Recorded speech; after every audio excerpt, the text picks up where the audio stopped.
need to drop my oil pan down, and so in order to do that, I needed to get the steering rack out of the way. This required taking off the tie rod end, just sitting right there.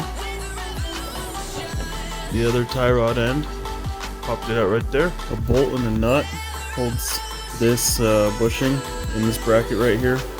There's one on each side.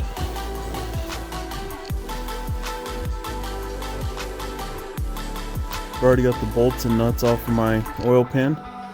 Going around on the front, there's two 13mm nuts. If you look up right there, there's the studs.